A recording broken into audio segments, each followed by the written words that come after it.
Ada hal yang tidak membatalkan puasa, akan tapi dia menjadikan hilangnya pahala puasa, sehingga seorang hamba yang berpuasa itu tidak mendapatkan kecuali lapar dan dahaga. Rukun puasa sudah jelas, itu puasa zahir. Akan tapi ada puasa batin. Dan Nabi menyebutkan tentang puasa batin, maknanya menjaga sesuatu yang menjadikan hilangnya pahala. Pahala ini kan tersembunyi. Pahala ini adalah hanya Allah yang tahu. Tidak terlihat, bukan seperti kita beli, kelihatan begitu, bukan. Pahala, bisa jadi pahala ini terhapus karena perilaku-perilaku atau perbuatan-perbuatan yang tidak kita sadari. Baginda Nabi SAW menyebutkan hadis dari Imam Abu Hurairah radhiyallahu ta'ala anhu, anna Rasulullah sallallahu alaihi wasallam, sesungguhnya Rasulullah sallallahu alaihi wasallam bersabda, as-siyamu junnah.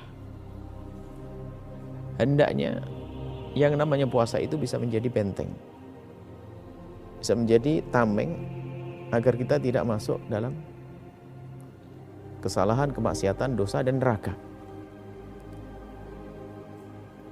Dan hendaknya seperti itu, dan kita sadar. Fala yarfuth wala yarfuth wala yajhal. Yarfuth ini, maka kalau kita berpuasa ini hendaknya kita menghindari dari kalimat-kalimat yang kotor, jorok, membangkitkan syahwat, menjadikan sebab pertikaian, menjadikan sebab orang bermaksiat. Itu yarfuth wala yajhal. Jahal itu adalah melakukan sesuatu yang tidak pernah kita renungkan, padahal akibatnya itu membahayakan sekali. Kalimat yang menjadikan sebab orang bermusuhan, adu domba. Lah di dalam kita berpuasa ini hendaknya puasa kita itu menjadikan kita waspada di dalam menjaga lisan kita. Ngomong kotor, naudzubillah. Memang puasanya tetap sah. Secara zahir dia tidak makan, tidak minum, tidak menggauli istrinya, tapi dia omongnya kotor, tiap hari ngomong jorok. Ngomongnya ngaco, Masya Allah. Belum lagi ngomong yang menggunjing orang, mencaci orang, meremehkan orang. Kadang ini tidak disadari, padahal itu menjadikan pahala itu hapus. Bahkan begitu pentingnya kita menjaga lisan kita agar kita tidak mengutuk. Di saat kita dizalimi sekalipun, Nabi mengajar ini berun qatalahu aw syatamahu. Jika seseorang itu diganggu, disakiti oleh seseorang, atau syatamahu, dicaci oleh seseorang, jangan membalas dengan cacian. Falyaqul, hendaknya dia menjawab, inni shaimun. Inni shaimun. Dia hendaknya mengucapkan kalimat inni shaimun 2 kali. Para pensyarah hadis menyebutkan kenapa harus 2 kali. Waktu mengatakan inni shaimun itu adalah harus dengan kekhusyuan. Inni shaimun yang pertama adalah memberitahu tentang diri kita sendiri, bahasanya inni shaimun, aku puasa, maka jangan balas dengan caci maki. Itu inni shaimun, memberitahu dia, saya itu puasa, tolong hentikan caci makimu. Nah, ini maknanya apa? Kita harus bisa menjaga dalam keadaan apapun. Khawatir kita terpancing dengan emosi kita, dengan kesalahan orang lain yang seharusnya kesalahan hanya pada dia saja. Cuman gara-gara kita kebawa emosi, akhirnya kita menuruti emosi kita, lalu kita terpengaruh dengan kesalahannya dia mengolok, kita mencaci, akhirnya caci maki dan seterusnya, hilanglah pahala kita. Ini dari Abu Hurairah juga diriwayatkan baginda Nabi SAW bersabda, rubba shaimin laisa lahu min siyamihi ilal ju', dalam riwayat ilal ju' wal atas. Rubba qaimin laisa lahu min qiyami ila sahar. Alangkah banyaknya orang berpuasa tidak ia dapatkan kecuali hanya lapar. Dalam riwayat lapar dan dahaga.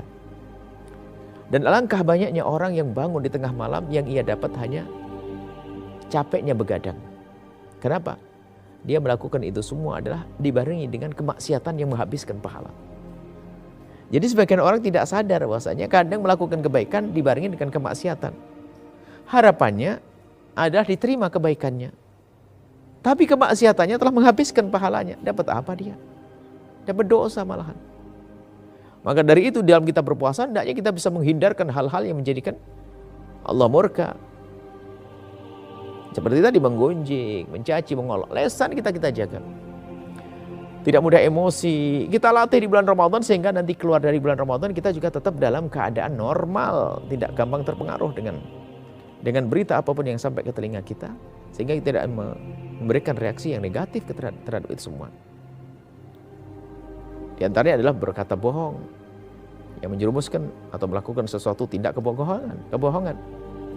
Seperti disabdakan Nabi SAW, "Man lam yada' qawla az-zur wal 'amala bihi," barang siapa yang tidak meninggalkan ngomong bohong, ada orang berbohong, naudzubillah, sehingga menjadi kebiasaan sebagian orang itu, jangan bohong loh ya puasa, itu sudah kalimat benar. Jangan bohong loh lagi puasa, karena menghabiskan pahala. Cuman ini jangan dipahami salah, berarti kalau tidak puasa boleh bohong, bukan begitu. Artinya hendaknya kita sadar kita ini puasa. Kalau kita berbohong akan sia-sia puasa kita. Sudah dosa, nggak dapat pahala.